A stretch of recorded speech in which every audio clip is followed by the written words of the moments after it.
今日想同大家分享呢就係鮮茄肉燥啦，咁可以拌飯啦，又可以放湯麵。咁首先呢，我就大火熱咗個鑊先，然後加少少油入去，1湯匙夠啦。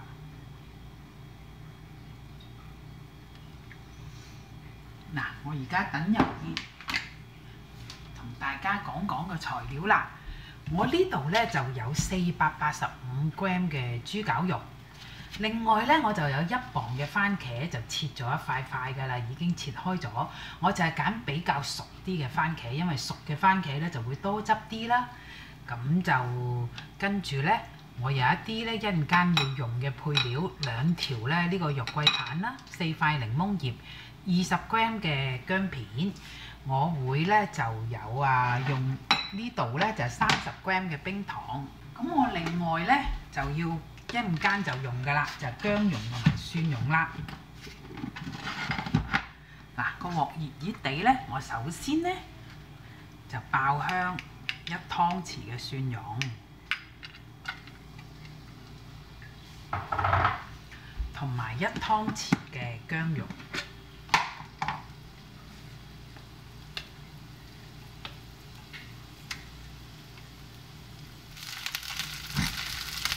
咁稍為爆香之後呢，就將啲豬絞肉加落去，順便用個鑊鏟呢，就將佢篤開，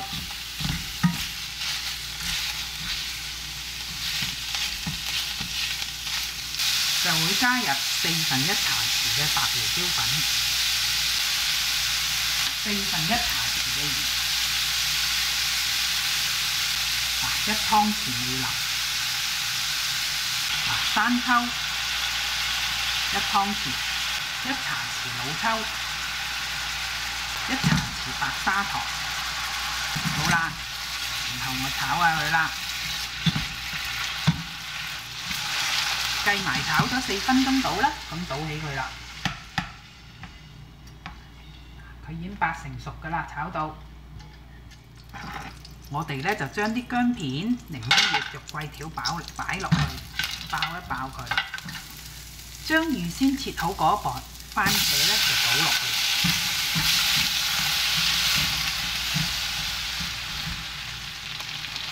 跟住呢我就會加入4湯匙嘅味淋，1湯匙嘅檸檬汁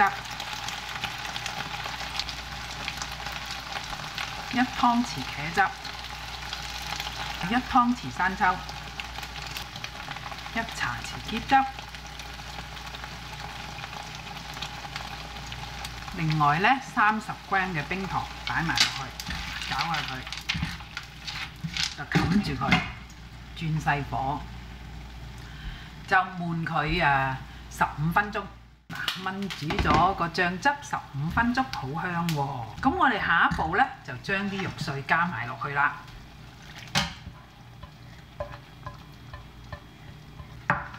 兜一兜勻佢，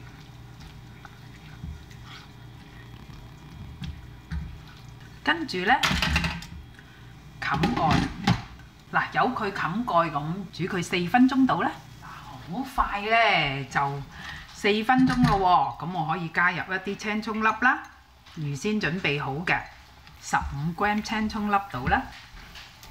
咁然後呢就打個芡，就係2湯匙清水加入1湯匙生粉，攪勻佢，然後淋落去啦。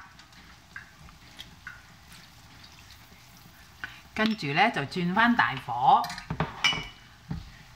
跟住呢炒翻起佢啦。咁呢就炒到啲醬汁比較稠啲啦、結啲啦。嗱，咁我就已經拎走咗嗰2條肉桂棒啦。好啦，佢滾起咯喎！滾起就熄火，咁已經做好啦。咁就係一個好鮮甜美味嘅鮮茄肉燥啦，拌飯又得，放湯麵一樣咁好味。